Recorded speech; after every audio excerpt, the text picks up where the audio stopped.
Hello friends, this is Ubaid Khan and you are watching Elite Edge World. So friends, आज का जो video है तो ये मैं CTET की जो प्रिपरेशन कर रहे हैं जो लोग उनके लिए बना रहा हूँ, ठीक है। और ये वीडियो जो TET के लोग जो प्रिपरेशन कर रहे हैं उनके लिए भी बहुत हेल्पफुल होगा, बिकॉज़ इसमें मैं आपसे साइंस जो पेपर सेकंड है उसमें साइंस में किस तरह से क्वेश्चंस पूछे जा चुके हैं उसके ऊपर हम डिस्कशन करेंगे। अभी जो मैं आपसे जो 15 क्वेश्चन अप्रॉक्सीमेटली यहाँ पे हम लोग डिस्कस करेंगे, जो ऑलरेडी CTET दिसंबर 2019 में जो एग्ज़ाम हुआ था फ्रेंड्स, उसमें ये क्वेश्चंस पूछे गए हैं, वही क्वेश्चंस हम लोग यहाँ पे सॉल्व करेंगे, ठीक है। So I will explain about the question and I will discuss about how the answer is also coming. Okay, so पूरा वीडियो देखिए एंड तक, और नेक्स्ट वीडियो में मैं जो अदर 15 क्वेश्चन है वो भी सॉल्व कराऊँगा आपको। और अब तक अगर आपने हमारे चैनल को सब्सक्राइब नहीं किया है फ्रेंड्स तो प्लीज़ इसे सब्सक्राइब कर लीजिए। ओके फ्रेंड्स, तो सबसे पहला जो क्वेश्चन यहाँ पे है जो साइंस से रिलेटेड है, that is question number 61। Because science के टोटल 30 क्वेश्चंस इसमें आते हैं, 30 मैथ्स के होते हैं, तो वो 30 साइंस बेस्ड जो क्वेश्चन है वो हम यहाँ पे सॉल्व करेंगे, ठीक है। तो सबसे पहला क्वेश्चन जो यहाँ पर है जो आप देख रहे हो friends, that is question number 61। इसमें जो है क्वेश्चन कैसे हैं, x is a chemical present in our stomach and it is necessary for the digestion of food. Okay, and when X is secreted in the axis, it causes the health problem like the indigestion. And Y is a chemical used to treat this condition.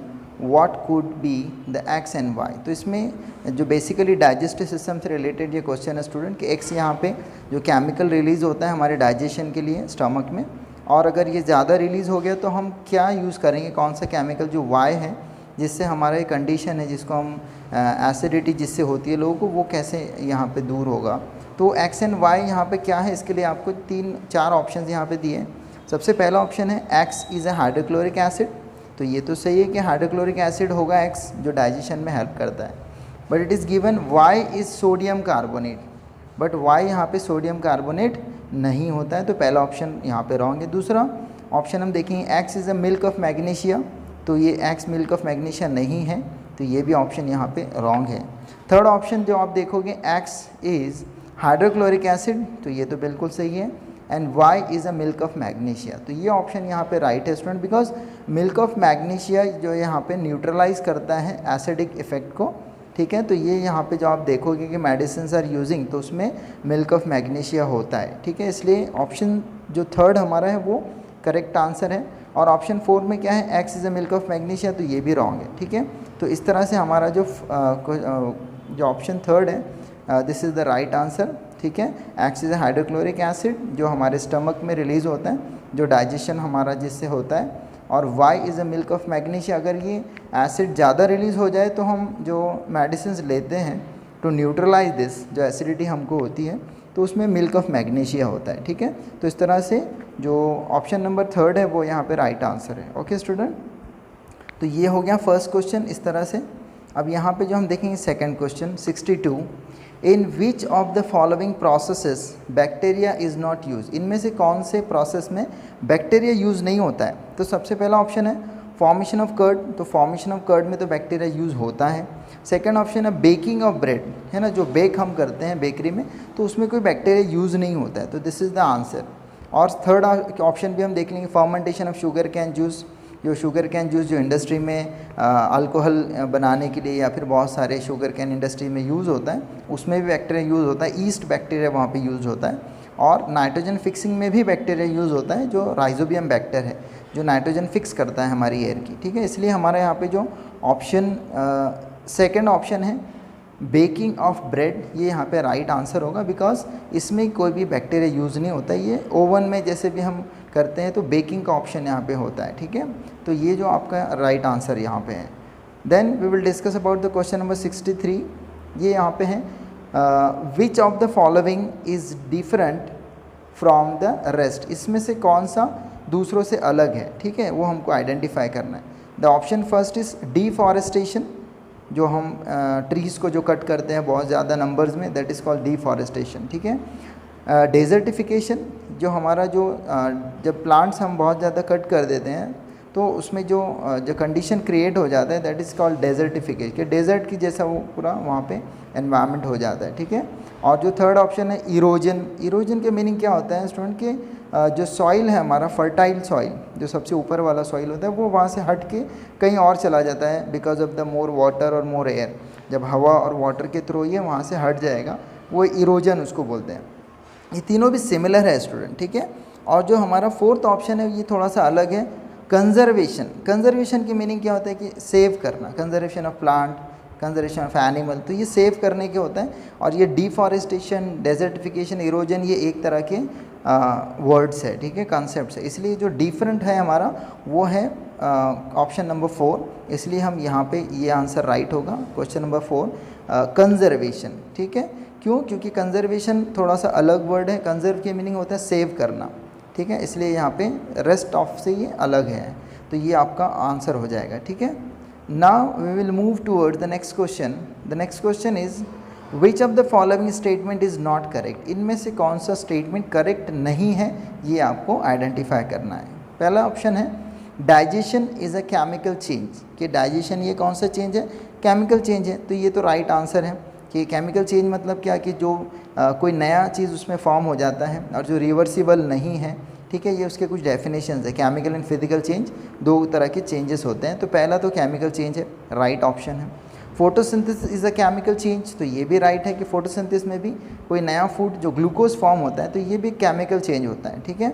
और respiration is a chemical change, ये भी right जो है statement है कि respiration भी एक chemical change है, कि इसमें हमारा जो ग्लूकोज है वो ब्रेक डाउन होकर एनर्जी रिलीज उसमें से होता है, ठीक है।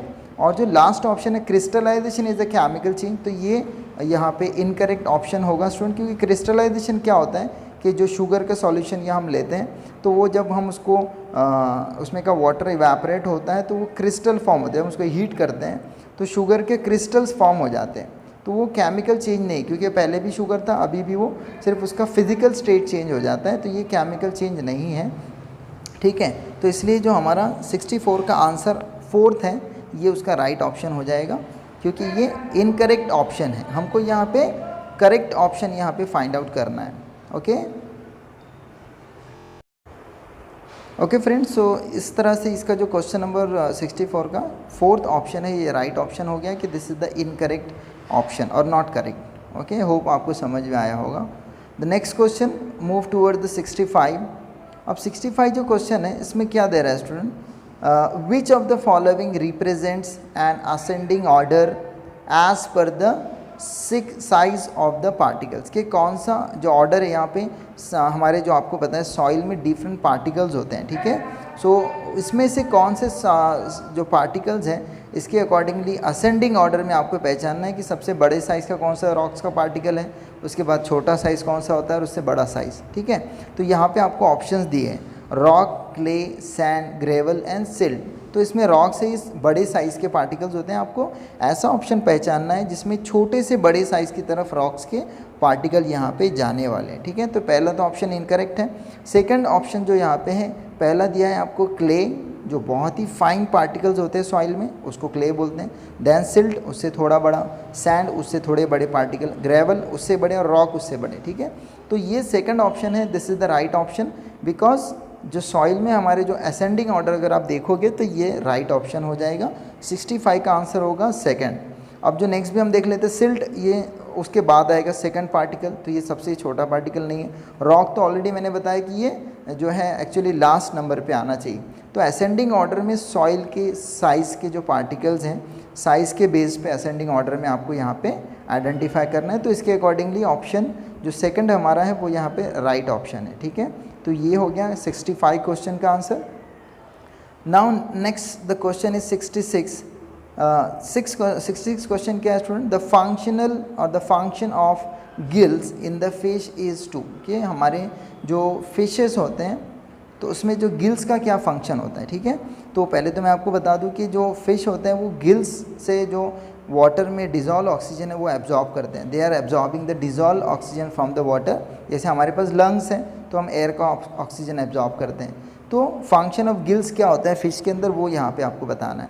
तो पहला जो ऑप्शन है take in oxygen from the air, तो फिशेस एयर से ऑक्सीजन नहीं लेते हैं, वो डिज़ोल्व ऑक्सीजन यूज़ करते हैं वाटर से, तो उसमें गिल्स जो है वो एयर का ऑक्सीजन नहीं एब्जॉर्ब कर सकते। तो पहला ऑप्शन रॉन्ग है यहाँ पे। Second, absorb nutrients present in the water, तो गिल्स का जो काम है वो न्यूट्रिएंट्स को एब्जॉर्ब करना नहीं है, सिर्फ ऑक्सीजन को एब्जॉर्ब करना है। थर्ड ऑप्शन होगा absorb dissolve oxygen from the water, तो वाटर में जो डिजॉल्व ऑक्सीजन है इसको एब्जॉर्ब करने का इसका फंक्शन है, तो this is the right answer.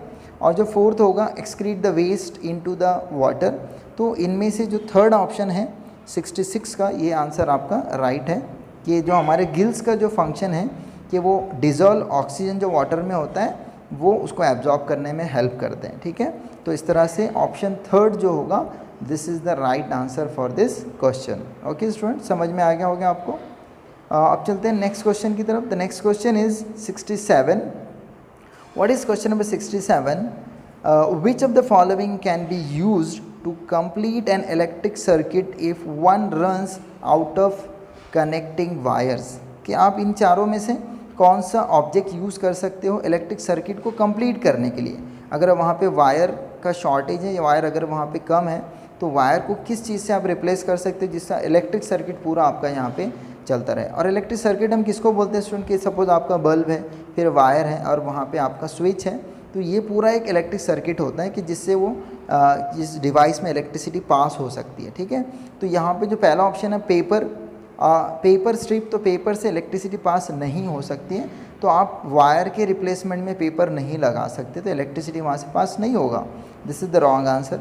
Second, a rubber belt is also a bad conductor of electricity, कि इलेक्ट्रिसिटी जब पास होना है तो गुड कंडक्टर से आप पास हो जाएगा, तो रबर बेल्ट आप अगर बीच में लगाओगे तो वो सर्किट पूरा नहीं होगा। थर्ड है वुडन स्टिक, तो वुडन जो हमारा लकड़ी होता है ये भी bad conductor, this is also the bad conductor of electricity, तो ये इलेक्ट्रिसिटी उसमें से पास नहीं होगा, तो ये भी रॉन्ग है। The fourth option is a blade, तो ब्लेड ये मेटल का होता है, तो metal is a good conductor, तो ये राइट आंसर होगा कि आप जब ब्लेड वहाँ पे लगाओगे तो ब्लेड से करंट पास हो सकता है और वो इलेक्ट्रिक सर्किट वहाँ पे कंप्लीट हो जाएगा। तो ब्लेड जो हमारा फोर्थ ऑप्शन है this is the right answer, तो ये यहाँ पे राइट आंसर हो गया अ ब्लेड। तो आप अंडरस्टूड हो गया होगा आपको कि किस तरह से आप ये क्वेश्चन का आंसर यहाँ पे आपको देना है, ठीक है। अब यहाँ पे हम नेक्स्ट क्वेश्चन की तरफ मूव करते हैं। द नेक्स्ट क्वेश्चन इज़, अब यहाँ पे थोड़ा न्यूमेरिकल यहाँ पे क्वेश्चन है, फिजिक्स से रिलेटेड है।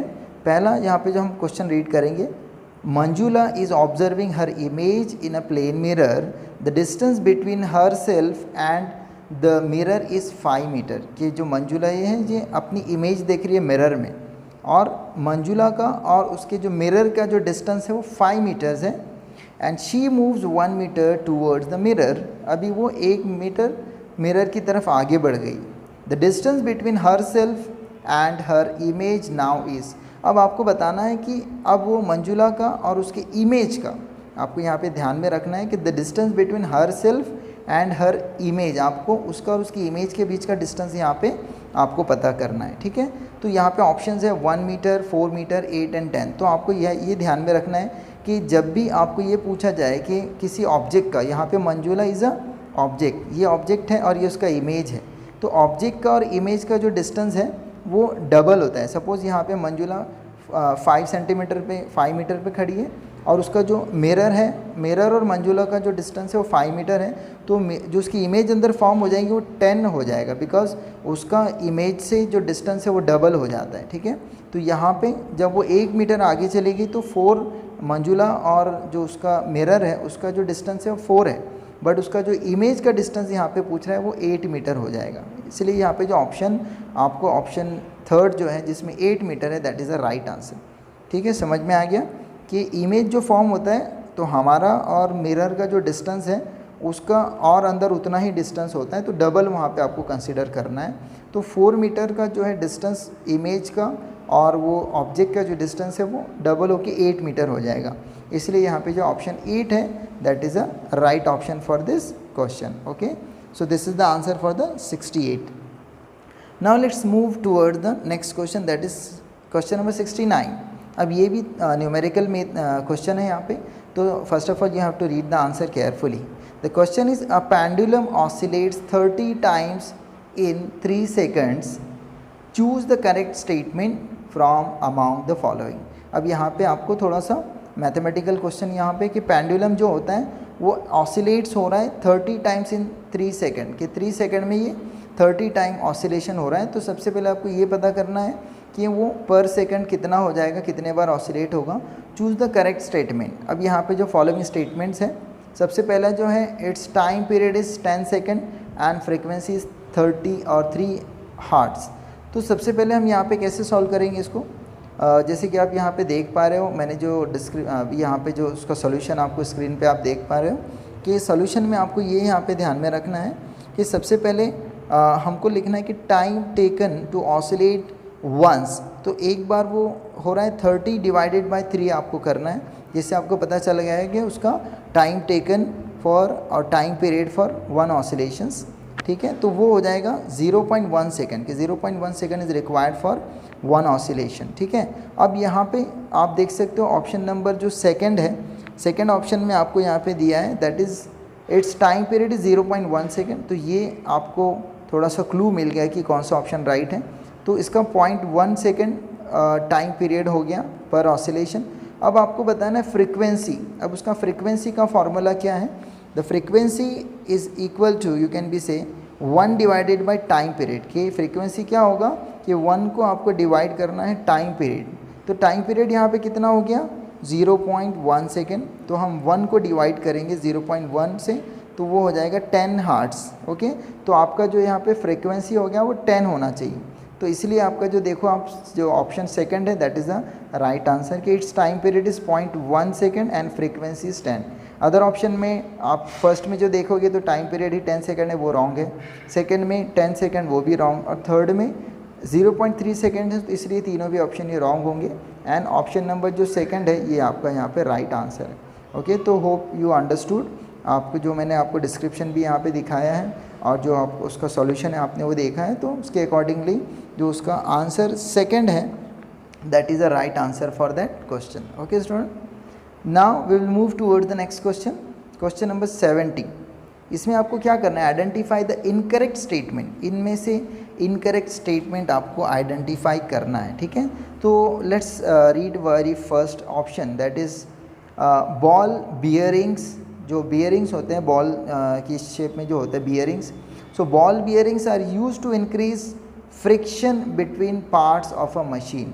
तो आपको ध्यान में रखना है, आपको इनकरेक्ट यहाँ पे ऑप्शन स्टेटमेंट को पहचानना है। तो जो बेयरिंग्स हम लगाते हैं, जैसे साइकिल में भी होता है हमारे टायर्स के बीच में, तो क्यों हम लगाते हैं, तो यहाँ पे बोल रहे हैं इंक्रीज द फ्रिक्शन। और फ्रिक्शन क्या होता है वो पहले आपको समझना पड़ेगा। जब कोई भी दो ऑब्जेक्ट आपस में टच होते हैं, जब घिसते हैं, तो उसको फ्रिक्शन हम बोलते हैं। ठीक है, तो बियरिंग्स हम क्यों लगाते हैं कि फ्रिक्शन कम हो जाए, और फ्रिक्शन कम होगा तो स्मूथली वो क्या होगा, हमारा साइकिल वहाँ पे चलेगा, या दो ऑब्जेक्ट में घिसना जो है वो कम हो जाता है। तो ये ऑप्शन इनकरेक्ट हो जाएगा कि ball bearings are use to increase the friction, नहीं, टू डिक्रीज द फ्रिक्शन, कि फ्रिक्शन दोनों के बीच में कम हो जाए between the parts of the machine. जहाँ पे भी हम बियरिंग लगाते हैं उससे बीच जो दो ऑब्जेक्ट्स हैं उनके बीच में का जो फ्रिक्शन वो रिड्यूस होता है, कम होने के लिए लगाते हैं। इसलिए पहला ऑप्शन यहाँ पे इनकरेक्ट है। तो यही पहला जो है आपको इसका आंसर हो जाएगा फर्स्ट। फिर भी हम दूसरे ऑप्शन भी देख लेते हैं। Friction between two surfaces in contact can never be eliminated on the earth, कि हम फ्रिक्शन को कभी भी एलिमिनेट नहीं कर सकते। तो ये भी राइट ऑप्शन है कि हम आपको फ्रिक्शन कभी भी ख़त्म नहीं होगा। Rolling friction is less than sliding friction, ये भी सही है कि जो रोलिंग फ्रिक्शन है वो कम होता है स्लाइडिंग फ्रिक्शन से। The friction force on an object moving through a fluid depends upon its shape, तो ये भी सही है कि वो जो फ्रिक्शन है वो उसके शेप पर भी डिपेंड करता है। तो रॉन्ग जो स्टेटमेंट है, इनकरेक्ट स्टेटमेंट इज़ नंबर 1, तो इसको आपको राइट आंसर यहाँ पे हम देंगे, क्योंकि जो बियरिंग्स हम लगा रहे हैं तो इंक्रीज फ्रिक्शन के लिए नहीं लगाते, डिक्रीज फ्रिक्शन के लिए लगाते कि फ्रिक्शन कम हो जाए। इसलिए आपका जो ऑप्शन नंबर 1 है ये राइट ऑप्शन है। ठीक है स्टूडेंट, अब हम मूव करते हैं toward the question number 71। What is question number 71? So this is a chemistry based question. Which of the following statement is और आर करेक्ट? इसमें से आपको करेक्ट स्टेटमेंट आपको यहाँ पे आइडेंटिफाई करना है। ठीक है, तो यहाँ पे 3 स्टेटमेंट आपको दिए हैं, करेक्ट कौन सा आपको पहचानना है। सबसे पहला है ए ऑप्शन जो यहाँ पे है, ion can replace zinc from zinc sulphate solution, क्या आयन रिप्लेस कर सकते हैं जिंक को फ्रॉम जिंक सॉल्यूशन से? तो यहाँ पे ये रॉन्ग है, क्योंकि यहाँ पे आप देख सकते हो दैट इज़ कि जब भी आप देखते हो कि कौन किसको रिप्लेस करेगा, that is depending on more reactive to less reactive. जो मोर रिएक्टिव होता है वो लेस रिएक्टिव को रिप्लेस कर देता है। तो आयन यहाँ पे जो कि ion is a less reactive than zinc, तो वो जिंक को रिप्लेस नहीं कर सकता है, ठीक है। सेकंड जो यहाँ पे स्टेटमेंट है, zinc can replace copper from copper solution, तो ये यहाँ पे राइट हो जाएगा स्टेटमेंट, क्योंकि because zinc is more reactive than copper, zinc copper से ज़्यादा रिएक्टिव है तो उसको रिप्लेस कर सकता है, ओके। और थर्ड यहाँ पे स्टेटमेंट है, copper can replace ion from ion sulphate solution, तो ये भी गलत स्टेटमेंट है कि because copper is less reactive than ion, तो इसलिए वो आयन को रिप्लेस नहीं कर सकता है, ठीक है। तो इनमें से आपको करेक्ट स्टेटमेंट यहाँ पे पहचानना है। तो ऑप्शंस आपको दिया है only A, only B, A and B both or B and C both, तो यहाँ पे सिर्फ बी ऑप्शन है, तो वही यहाँ पे राइट ऑप्शन है।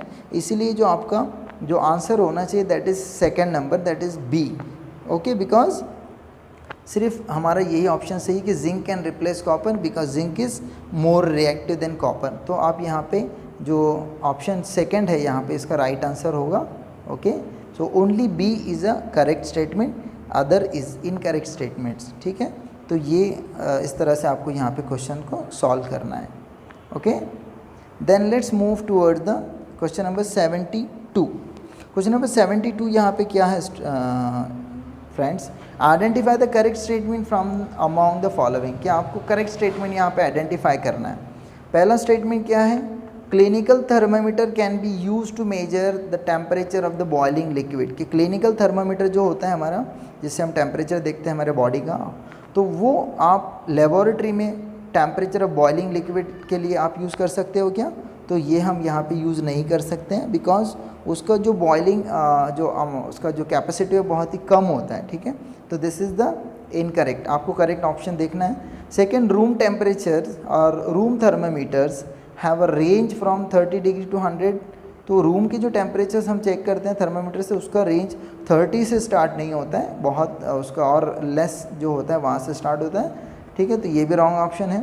Third is laboratory thermometer have a range from 35 to 42, तो ये भी रॉन्ग है कि लेबोरेटरी का जो रेंज होता है थर्मामीटर का बहुत हायर होता है, कि बिकॉज हमको जो बॉइलिंग वाटर एंड ऑल और कुछ और जो हमारे जो मेटल्स नॉन मेटल्स हैं उनका बॉइलिंग पॉइंट बहुत ज़्यादा होता है, तो उसके लिए ज़्यादा रेंज वाला यहाँ पे थर्मामीटर यूज़ होता है, तो ये भी इनकरेक्ट है।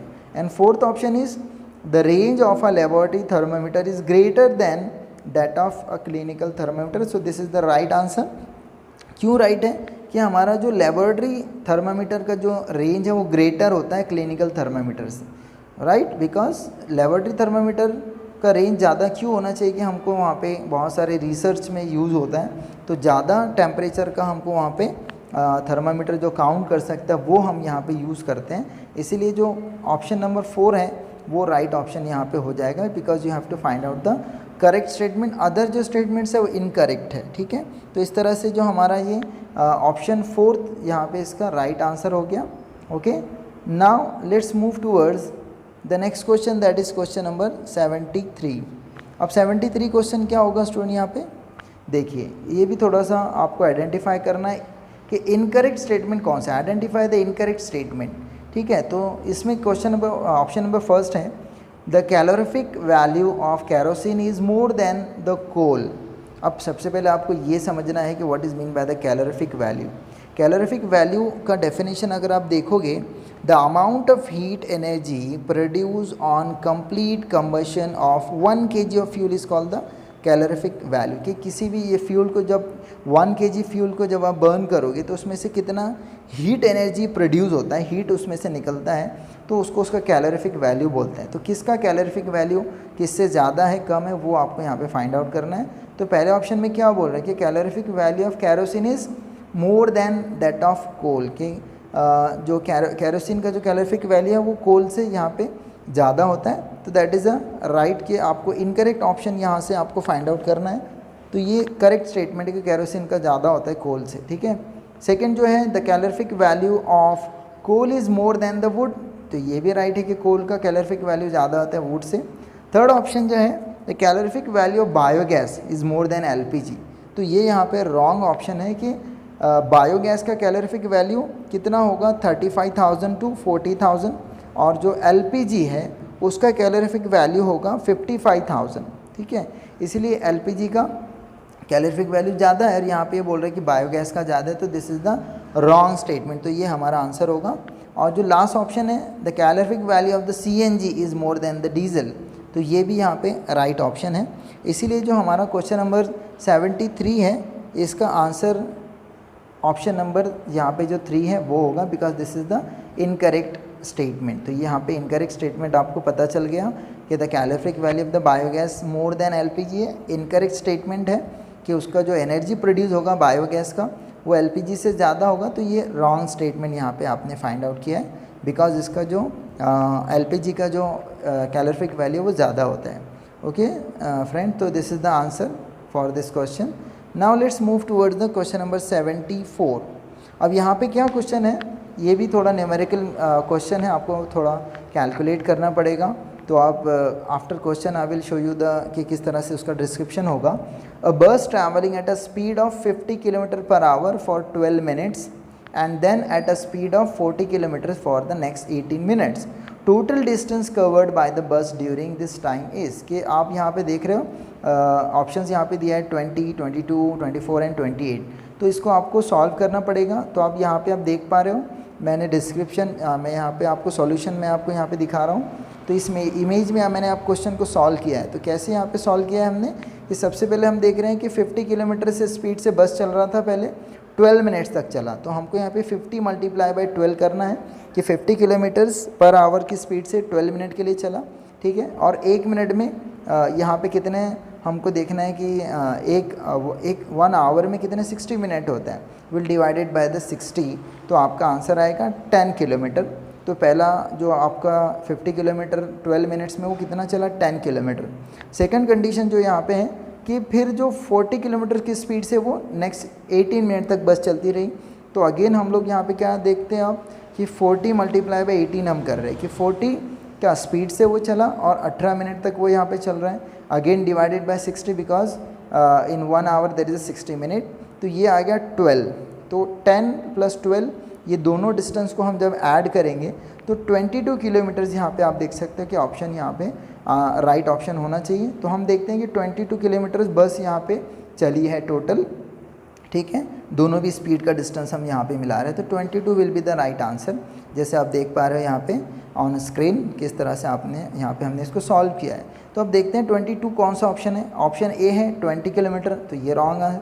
Option B is a 22 kilometre, so this is the right answer. और 24 and 28 is a wrong answer. तो यहाँ पे जो ऑप्शन बी होगा 22 किलोमीटर्स, दिस इज़ द, और option second is the right answer. तो यहाँ पे ऑप्शन सेकंड है 22 किलोमीटर्स, तो ये यहाँ पे राइट आपको वहाँ पे उसका आंसर मिल गया। ठीक है, तो इस तरह से आपको थोड़ा सॉल्व करके क्वेश्चंस यहाँ पे आपको सॉल्व करना पड़ेंगे। ठीक है, तो वहाँ पे आपको रफ वर्क के लिए भी स्पेस होता है, तो वहाँ पे आप उसको यूज़ कर सकते हो। ठीक है, अब यहाँ पे लास्ट क्वेश्चन इस वीडियो का हम देखेंगे, दैट इज़ 75 क्वेश्चन नंबर, कि यहाँ पे हमारे 15 क्वेश्चन कंप्लीट हो जाएंगे। Next 15 question will see in the next video. Identify the incorrect statement from among the following. अब यहाँ पे भी आपको इनकरेक्ट स्टेटमेंट यहाँ पे ढूंढना है, जितने भी ऑप्शन यहाँ पे आपको दिए हैं। तो सबसे पहला ऑप्शन है the motion of earth around its axis is periodic, तो ये यहाँ पे राइट है, क्योंकि आपको इनकरेक्ट ऑप्शन यहाँ पे देखना है। The motion of the earth around its axis is a periodic, तो वो पीरियोडिक मूवमेंट होता है कि पर्टिकुलर टाइम में ही वो फिर से रिपीट होता है, periodic movement. Second is the motion of a light is rectilinear motion, कि लाइट का जो मोशन होता है वो रेक्टिलिनियर होता है, this is also the right option. Third is the motion of plugged string of sitar is oscillatory motion, कि सितार का जो स्ट्रिंग होता है, जो उसका वायर होता है, उसको जब हम मूव करते हैं तो वो कैसा ऑसिलेटरी मूवमेंट उसका होता है, मोशन, ये भी राइट है। And fourth, all periodic motions are circular motion, तो ये आपका आंसर हो जाएगा कि all periodic motions are circular motion, कि जितने भी पीरियोडिक मोशंस होते हैं वो सारे के सारे सर्कुलर होते हैं, तो ये इनकरेक्ट है। ठीक है, क्योंकि आपको इनकरेक्ट स्टेटमेंट यहाँ पे फाइंड आउट करना है। तो ऑल पीरियोडिक मतलब जो सेम टाइम में रिपीट हो जाएगा, तो दे आर सर्कुलर मोशन, ये नहीं है कि वो सर्कुलर ही होंगे, ये हमेशा ऐसा कंपल्शन नहीं होता है, ठीक है। सो this is the right option for the question number 75। Okay, तो ये हमारे यहाँ पे हमने जो क्वेश्चन है 15 क्वेश्चन यहाँ पे हमने कवर किए स्टूडेंट। तो इस तरह से आपको आप प्रिपरेशन यहाँ पे आपका हो जाएगा कि प्रीवियस ईयर ये क्वेश्चन यहाँ पे इस तरह से पूछे गए हैं। तो जब अभी जो नेक्स्ट एग्ज़ाम होने वाला है CTET का और TET का, तो उसमें भी इस तरह के क्वेश्चन साइंस में आपको आ सकते हैं, ठीक है। तो like this you can B do the practice for the next exam, upcoming exam. Okay, तो साइंस के जो आपके क्वेश्चंस है वो यहाँ पे मैं आपको सॉल्व करवा रहा हूँ, ठीक है। अभी इसमें और 15 क्वेश्चंस रिमेनिंग है जो दिसंबर 2019 का जो पेपर हम सॉल्व कर रहे हैं, तो वो नेक्स्ट वीडियो में मैं आपको वो नेक्स्ट 15 क्वेश्चन जो मैं आपको सॉल्व कराऊंगा। तो like this you can be having an exercise, you can be having an practice to solve the questions, ठीक है। All the students and all the people I request once again that please connect with our channel, okay, subscribe to our channel for the more information or for more informative videos, CTET और TET और other science जितने भी competition आप हो सकते हैं, exams का preparation आप कर रहे हो, तो इस तरह की वीडियोस आपको और भी इस चैनल पे अवेलेबल हैं। और बाकी जो 8, 9, 10 से रिलेटेड और सारे ही क्लासेस के science and other videos are available on our channel. Okay, so I request to subscribe the channel and see you into the next video with the remaining question. Up to that, take care.